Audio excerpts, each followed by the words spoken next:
What's happening everyone, my name is Alex and welcome back to a new review. Today we are checking out the ASUS Zenfone 5 and this is a phone that I've been using for the past couple of months. Well, I haven't used it every single day, but I used it a couple of days here, a couple of days there and so on. This is also the cheaper version of this phone. This phone costs somewhere around $350 and for that price we get the Snapdragon 636, we get 4 gigs of RAM and 64 gigs of internal storage. As we've seen in the past, out of that 64 gigs of internal storage, we only have about 53 gigs left after the operating system, but luckily the phone can take an SD card.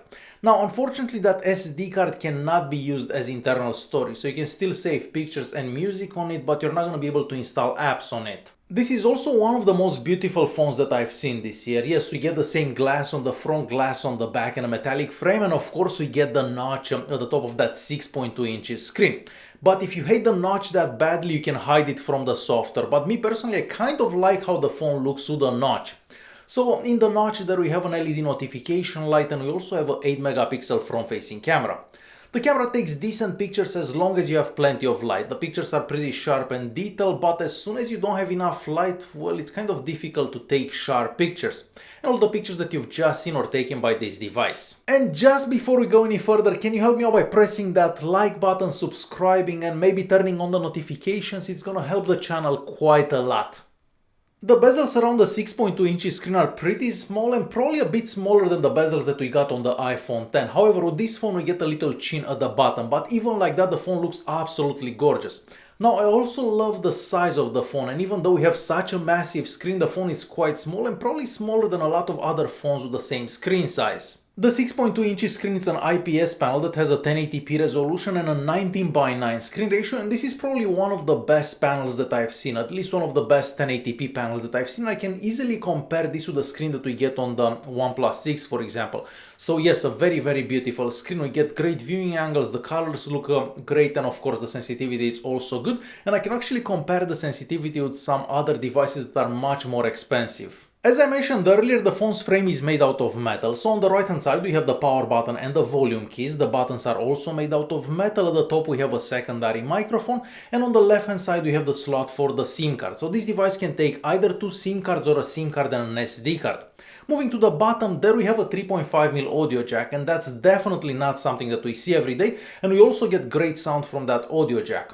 Next to that audio jack we have the USB-C port, and the phone supports OTG and fast charging. So charging the device from 0 to 100 is done in about 2 hours, 2 hours and 10 minutes or an hour and 50 minutes depending when you are charging the phone. Next to that we have a microphone and a speaker, and even though the phone has just one speaker at the bottom, we actually have stereo speakers.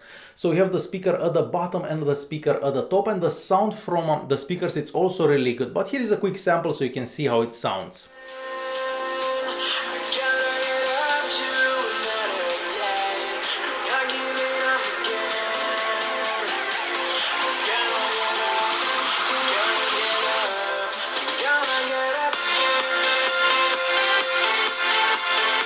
And we are moving on to the battery life. So inside this phone we have a non-removable 3300 mAh battery, and on one charge you can go for about a day, and out of that you can get between 5 and 7 hours of screen on time, which is not mind-blowing, but is definitely better than a lot of other flagships out there. The back of the phone is made out of glass and it looks absolutely fabulous whenever you have it clean, but of course keeping a phone like this clean is not the easiest thing out there, but when it's clean the light reflects in it in a very cool way.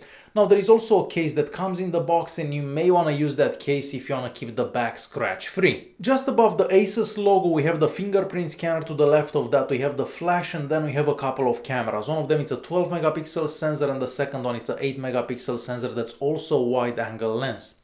Now the fingerprint scanner works decent, I'm gonna say 7 out of 10 times, and that's because sometimes you touch it and nothing happens, and you have to touch it like 4 or 5 times for the phone to wake up, and that is a bit disappointing, and hopefully that can be addressed in a software update in the future.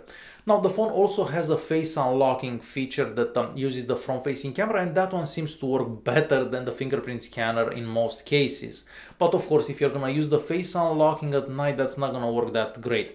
So hopefully the fingerprint scanner can be fixed in a software update in the future. The camera app is using artificial intelligence to enhance your pictures, and 95% of the time the pictures turn out great as well. The phone is also capable of recording in 4K at 30 frames per second, and it seems that we have electronic image stabilization at that resolution. And here is a quick clip of a 4K recording recorded with this phone. This is a quick 4K at 30 frames per second recording with this new ASUS phone that I'm trying out.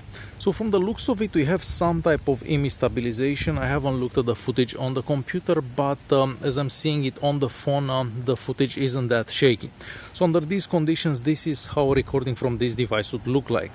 About 95% of the pictures that you're going to take during the day turn out really well, and probably better than a lot of other more expensive devices. So the dynamic range is good, the pictures turn out very sharp, and the colors are also very accurate. Now, some pictures that you're going to take with a portrait mode don't turn out that great, and you may have to switch positions because the edge detection around your subject isn't always on point, but overall still pretty good for a phone around $350. Moving on to nighttime pictures, well, the nighttime pictures are a bit grainier than the daytime pictures, obviously, that's always the case, but overall still pretty good for a phone at this price range. Moving on to performance, so the device is running Android 8, and on top of that we have ASUS's Zen UI skin, and I honestly don't know why they bother with these ugly skins because they don't exactly help the phones in any way. Sure, the phone is packed with features, but I feel those features only slow down the phone. Now, the scores on the Antutu benchmark and the Geekbench 4 are very high, mostly for that Snapdragon 636, but I feel that the benchmark results don't tell the whole story. So every now and then the phone will lag, so you open an app and then the phone will lag and freeze for like half a second and then go back to normal. Some apps like Facebook, for example, well, they crash all the time, so definitely not the best experience out there. And we've seen the same CPU for the Xiaomi Redmi Note 5, and well, that one works much better than this one. So the UI, the Zen UI, isn't the best thing out there. Now, the lag doesn't happen all the time, it only happens sometimes, and of course it's kind of difficult to catch that on camera, but yes, every now and then it happens. On the YouTube app, the maximum resolution is of course 1080p, and you can zoom in so you can take full advantage of the screen, and well, you get a black bar at the top basically that covers the notch, so you're not gonna see the notch in your videos. So the phone works good about 80% of the time, the rest it lags here and there. Gaming is also possible, and you can play heavy games like PUBG, for example, because the Snapdragon 636 is powerful enough, but every now and then the phone will lag, and that's very random, and once again I can't really tell you when it's gonna lag and when it's not gonna lag. So yes, you can play games, but don't expect that performance to happen all the time. And it is a shame, and I feel that the Zen UI has a lot to do with that. Moving on to the GPS unit inside this phone, well, that one works great. It only takes like half a second to find your location. Once your location is found, the phone doesn't seem to lose it, and using any navigation app works really good as well. As for sensors, well, you're gonna find all the sensors that you'd find in a flagship device, and all the sensors seem to work good as well, and we also have a gyroscope in there too. For connectivity, we have dual band Wi-Fi and 4G connectivity, and here in Canada I was able to use the phone on 2G, 3G and on 4G, so no problems with that. And we even have NFC, and that means that you can make purchases using Google Pay. Now, the speaker at the top here, it's also very loud, and the call quality is better than a lot of other phones that I've tried in the past.